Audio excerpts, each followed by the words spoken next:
Other participants at the business report also expressed their gratitude and contributed in the discussions stemming from the African Forum Business Report 2013. It should be noted that this report is the first of its kind to be presented to the Scottish Government at the Scottish Parliament by a Scotland-based African community organisation. I think there's a lot that can be done for Scottish companies to work in a more in-depth fashion. It's almost offshore oil and gas. The big exhibition in Aberdeen has its own full Nigerian delegation there, and I think in certain sectors there's so much success that we must be able to look to other areas of the Scottish business sector that could work closely in and also want to contribute to the development of our different states.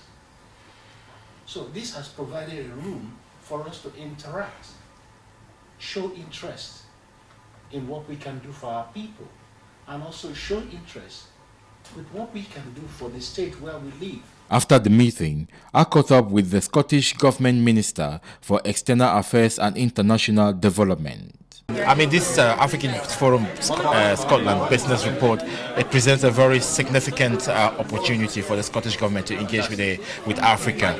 Now, following what has been discussed so far, what's your general feelings of how, of the African community in Scotland? You know, this is a great report. I've had a glance through it, but I'm looking forward to doing the report in full. You know, the African diaspora and diasporas of different communities have so much to teach us. You know, I'm not an expert in Africa, the government's not an expert in Africa, but what we can do is use the expertise, the skills, the knowledge of the African diasporas. And look, we have so many misperceptions and misconceptions about the African continent. You know, we don't understand that actually in terms of economic growth, the potential, mining potential, the educational potential, the potential in terms of various natural resource is there to help us collaborate closer, both Scotland and the African continent. So this report is going to be fundamental in shaping our policy on how we do that. So the Scottish Government, for example, through our trade and investment arm, SDI, hopefully we'll be ready to open up our first African office later on at the end of this year. So we want to start exploring that, but it can only be done effectively if the African diaspora is involved. And the African diaspora, particularly in Scotland, you must have seen, over the years, it's actually grown. So, what do you think is the future for Scotland in terms of multiculturalism, diversity? You know, I think it's a great point. When I was growing up, I was born in Glasgow, and I hardly ever saw people from the African community, hardly ever growing up. And now, thank God, we have much more of a diversity in Glasgow from different communities all across the African continent, because they add so much to it. I mean, they work so hard, they add through their educational experience, but actually they add even through their cuisine. So there's so much that the African diaspora brings to Scotland. The challenge and the opportunity is that we start to pull them in regards to policy development, whether that's international development, whether that's aid, whether that's trade and investment. We work hand in glove with the African diaspora to do that. So I mean, it says a lot about Glasgow that we've become much more multicultural. It says a lot about Scotland, but if we want to get the effectiveness and the opportunity, we have to bring them in to the debate, and hosting the African Forum of Scotland here in the Scottish Parliament is a good first step, but only a first step. Only a first step. You mentioned about trade there as well. I was just wondering, do you Africa now? I mean, the present economic situation, Africa presents a very unique opportunity in terms of investors. What would be your message for Scottish investors who are looking for opportunities? Well, absolutely, it's a great question, and I think for those businesses that are interested, come speak to Scottish Development International. They are our trade and investment arm, and as I say, they're already looking at the opportunities that the African continent can bring. But just explore it, have an open mind. That's probably my number one message. Have an open mind. Don't believe everything you read about the African continent or everything you hear about the African continent. Have an open mind. Come talk to Scottish Development International.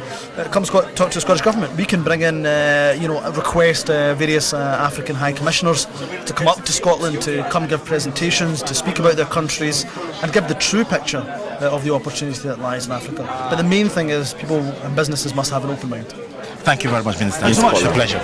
I think today's event in the Scottish Parliament is fundamentally important because it shows the confidence Scotland's African communities have, not just in Glasgow, the area that I'm proud to represent, but right across Scotland. I don't think we should underestimate the progress that's been made with a number of African businesses that I know firsthand in Glasgow that are doing exceptionally well, but probably more importantly, the potential that many young African entrepreneurs and businessmen and women have to take the next step for their businesses. And I think as a member of the Scottish Parliament for Glasgow, that it's my responsibility to do all I can to assist these people take forward their businesses, because it's not just good for the young people, for their families, but it's good for Scotland and it's good for jobs, and that's what we should be doing, forging closer links with all of Scotland's communities, and our African diaspora is fundamental to that. There's been talk also of how Scotland can connect with Africa. Africa, in the present economic situation in the world, present a unique opportunity of investors. What would be your message for Scottish investors who will be looking for opportunities in Africa? Well, I think my message for Scottish investors that are looking for opportunities in Africa is open for business. They are looking for businesses with skills and talent and know-how to invest. Scotland is best placed in a range of sectors to do that. Go there, see for yourself, make the connections, and let's do business. My initial feeling from today is that we now have something really tangible that we can work on, and some really key areas to work in partnership with, and quality being at the centre of all of these things. I see Quality Scotland playing a key part in helping deliver a lot of your ambitions and aspirations. And I think what the report does today is clearly lay out a lot of your aspirations. And picking up on some of the areas where they're talking about, going out and really making these things happen, being aggressive. You can be aggressive in quite a quality manner, and I think that's where we can help in that, and really make step changes for what you're looking to achieve. This is also an indication or an indicator of how the African community, how far the African community has engaged with processes, involved with organizations as yours. What would be your kind of perhaps one observation of what the African community has to do again, perhaps through African Forum Scotland, to further its interests? I think the one key thing is perception. However, in terms of that being an issue for the African Forum in Scotland to tackle, I think that is the same problem that any business has, whether it's the perception of their customers or of their suppliers. Perception is reality, and everyone has to tackle perception to succeed. So African Forum in that regard is no different. What it does do is acknowledge perception as an issue, and there are so many businesses and people in Scotland who will have tackled perception to get the message to the customer that they mean business. And I think you can use that experience to really drive us forward. It's very important for Africans to be seen doing something, especially coming here in Parliament, okay? It's also to engage with other diasporas.